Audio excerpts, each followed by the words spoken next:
Heat-seeking warhead. We've been hit. Sensing Coriolis deviation across orbital ring. Reading shift to west by northwest, magnitude, 2.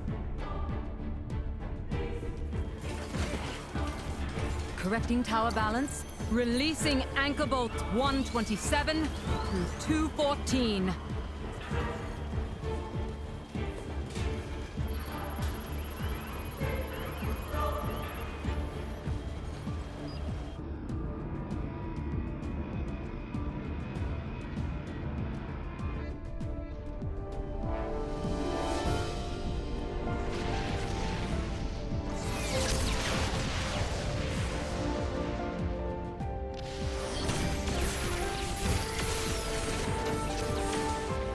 Echelon siren losses now exceed 60%.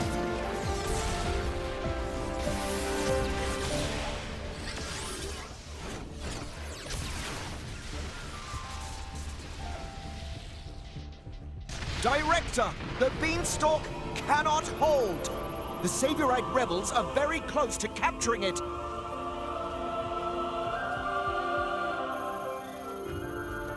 We have no choice. Initialize ion. Prepare the conduit. Roger.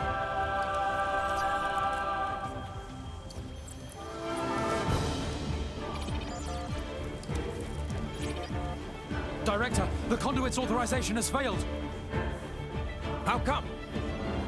We're locked out by Professor Klaus. We can't secure access from our side. What did you say?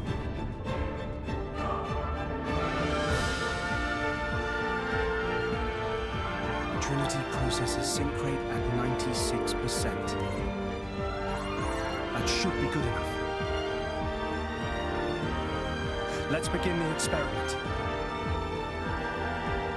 Professor, no! The results have not been confirmed! It's too dangerous! Ridiculous. It's perfectly safe. We are about to bear witness to the birth of a universe! Once, only a god could perform such a miracle. But today, mankind moves one step closer to the divine. Are you serious? Do you even fully understand that thing? What's the alternative? Do you want to just surrender this place to them? The conduit is a gift from some divine entity. It is a gateway. A gateway that will take us to an entirely new world. You're delusional. Divine entity? The conduit is nothing more than a meta-universe manifold. Galea, we humans are fools. We've ravaged the planet. We are on the verge of burning even the skies above. But the conduit could transform us into something so much more. Galea, this is the birth of a brand new universe. Stop, Klaus!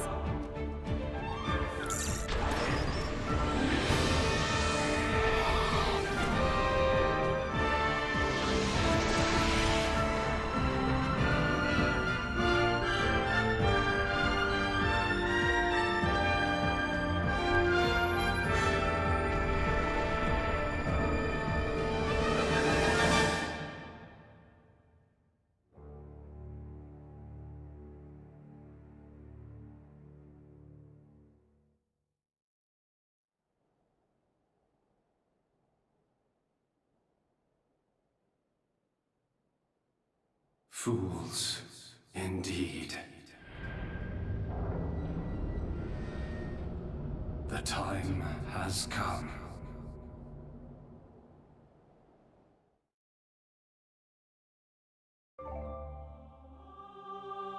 Alright, yeah, I'll get to that later.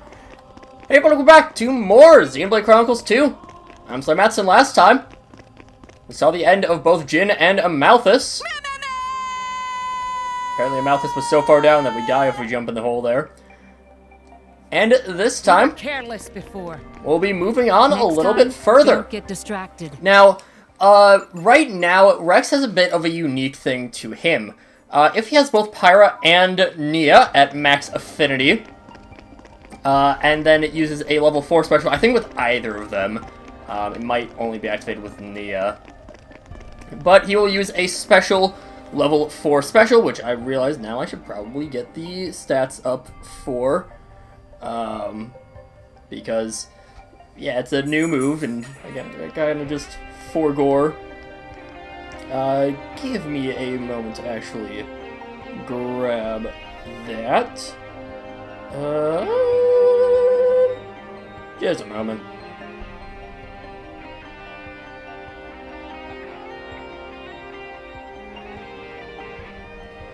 Okay, so the special used then, if you have that fulfilled,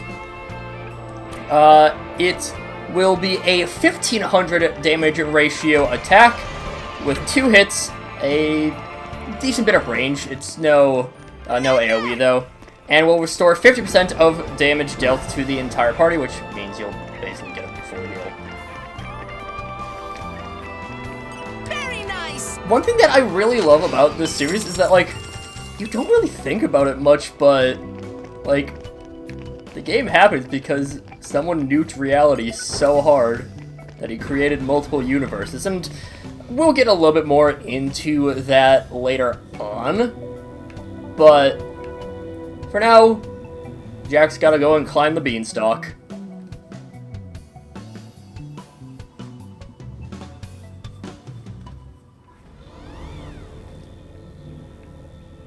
I was expecting a cutscene there, and then it didn't happen.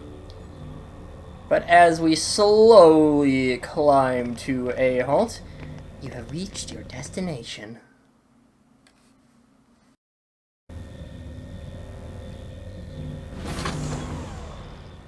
It stopped moving. Perhaps we've arrived at the end point. If we go outside, we find out. Good point. Let's have a look.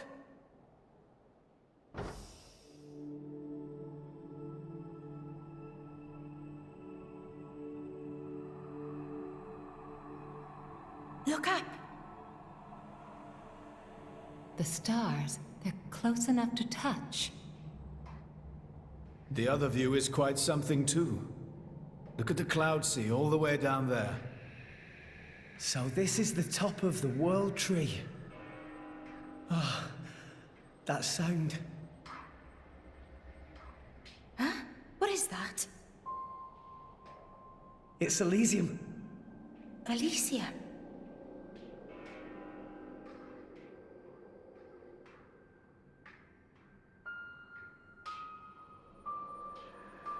This way. Let's check it out.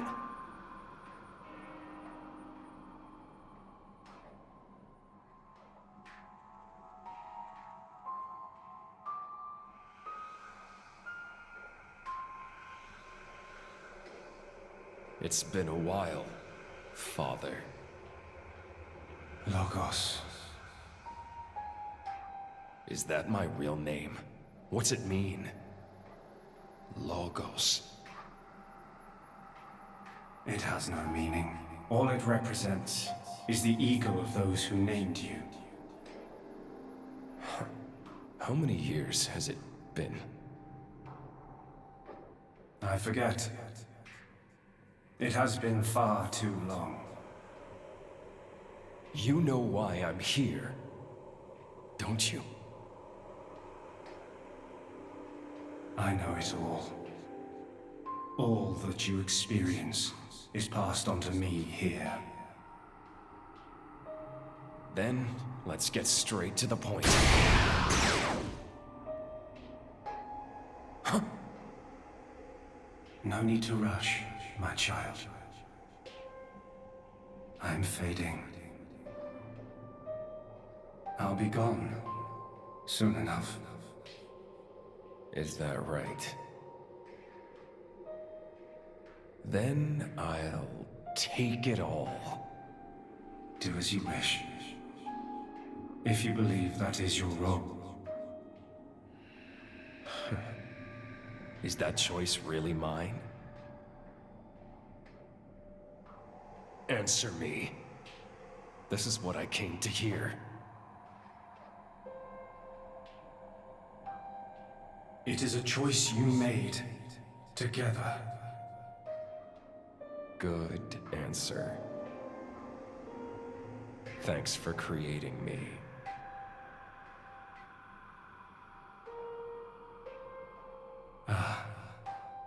And here comes the other answer.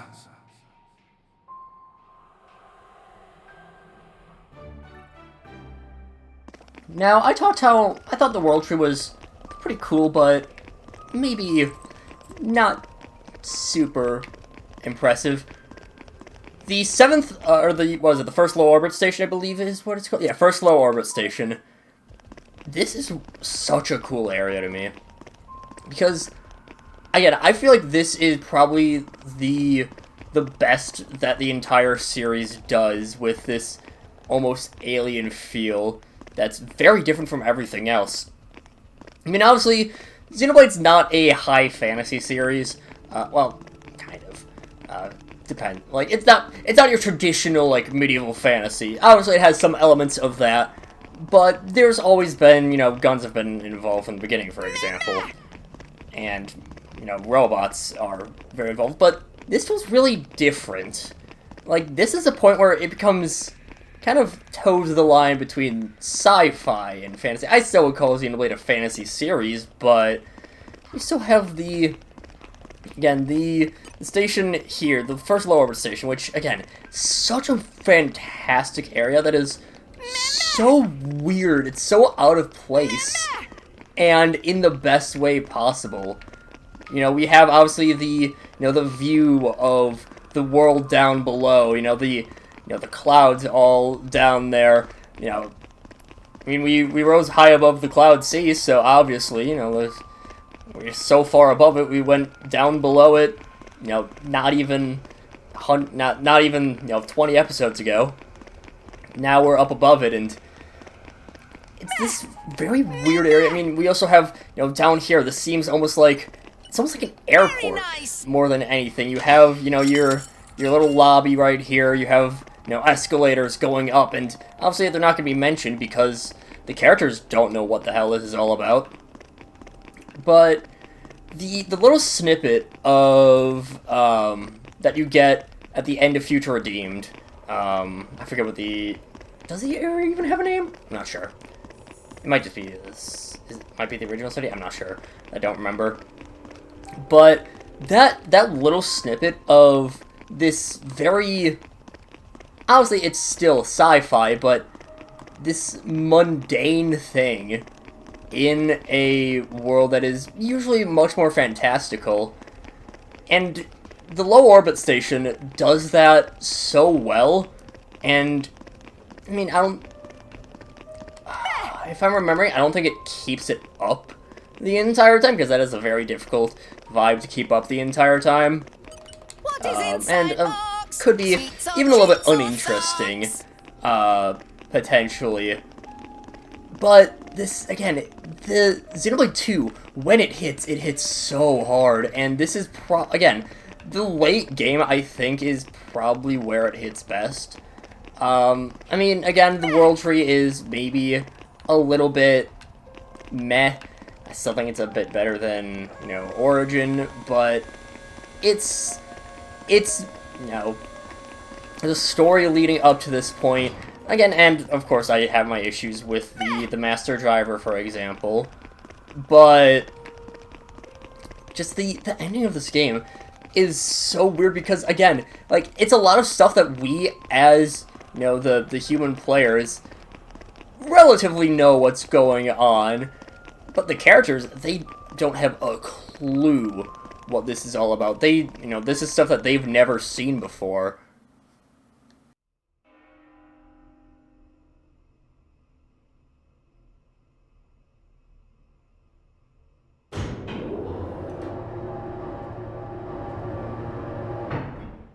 It sure is bright.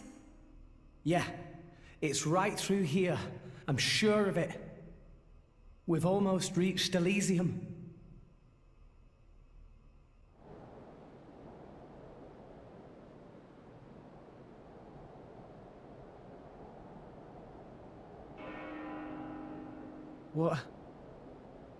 What is this place? No.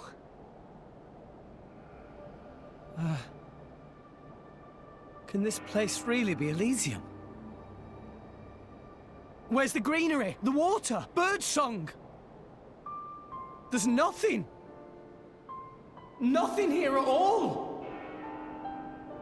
What a wretched sight. I have not seen anything like this in all my years on Allrest. Pyra! I don't understand. I don't get it. This is not how I remember.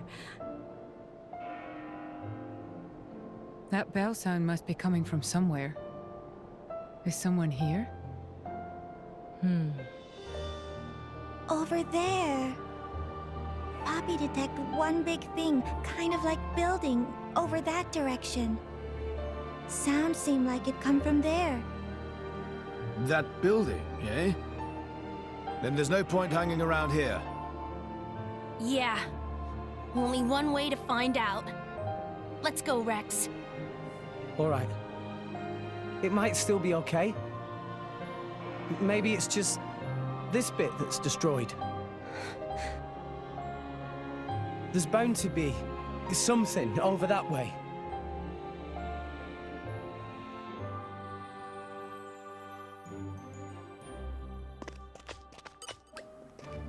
This place feels a very lonely place. Can a place like this really be Elysium? Marvelous technology used here, but not look hospitable for living, meh. One thing that's very difficult to do in video games is have an area that feels sad. But I think that Xenoblade 2 does that so well. Just for the Elysium. A place more barren than more arcane. Mind reels. Again, like, the Land of Mortha I do think is a little bit better than that, but Elysium still does a fantastic job, too. This is Elysium. It's kind of like Mortha to me. I'll get into it a little bit more talking once we see everyone's lines. We've done well to make it this far. I knew this was what was waiting. Zeke seems to be taking it pretty well, actually. And we'll go with that party. I don't know. I feel like it.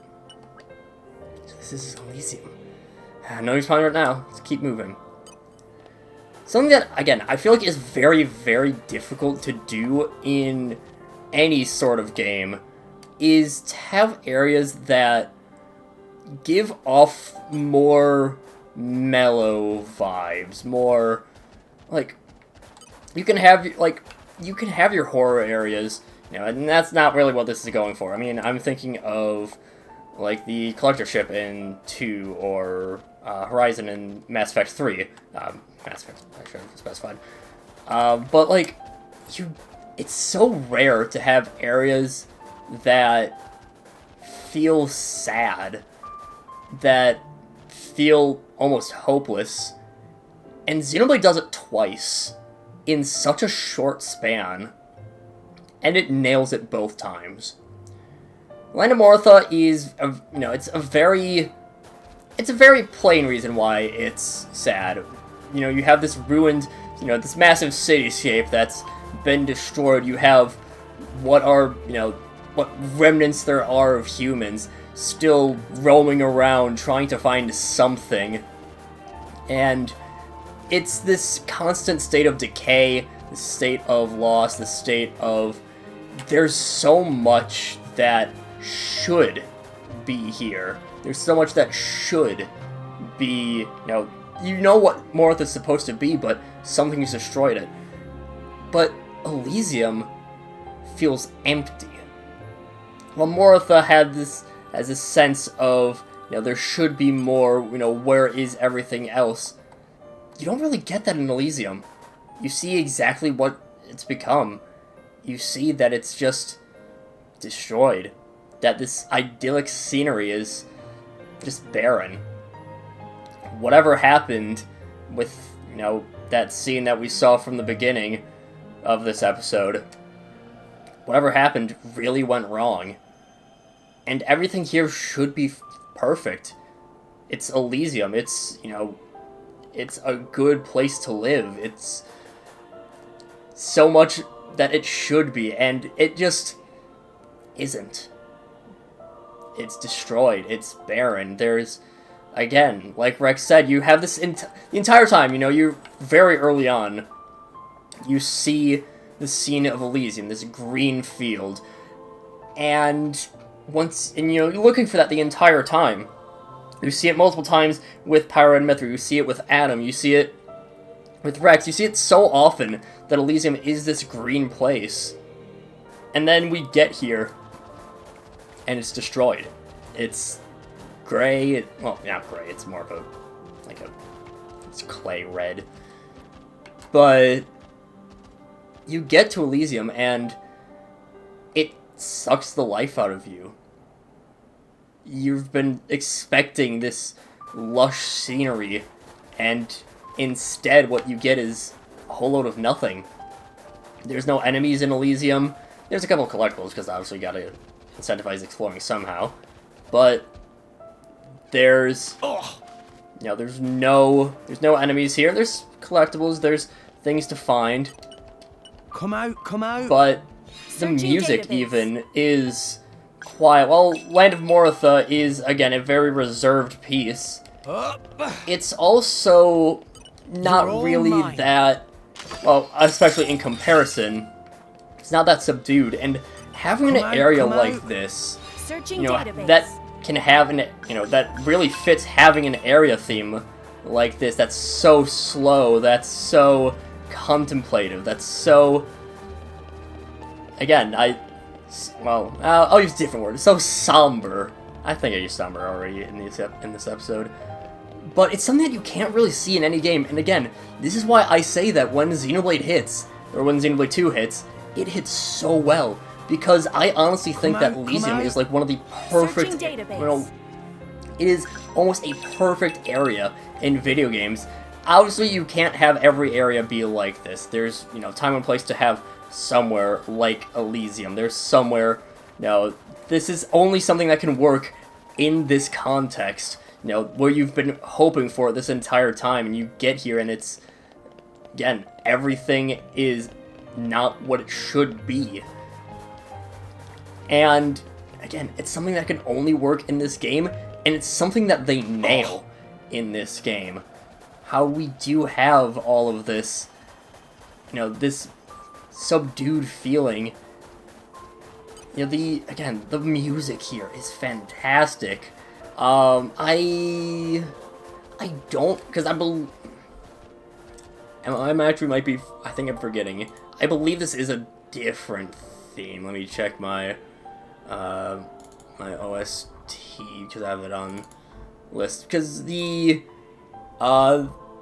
main menu theme, I think it's the main menu, might be, no, just a normal one, is Elysium in the Dream. And we get to here, and we get the Abandoned City, I believe, is this song. But, and I'm not sure how related they actually are, in terms of their music. But, God, I love this area so much. I did forget how much I love this area. I think I do prefer Moritha a bit more, because it is a little bit more, not fleshed out of an area, but it's an area that you're around a little bit more, that has a little bit more stuff to do because there are enemies, but I wouldn't want there to be enemies in Elysium. I think that what we have is what it should be in terms of a gameplay perspective, in terms of a storytelling perspective. But that's just enough of me ranting. Next time, we'll go and explore Elysium a little bit more. But until then, see you guys later.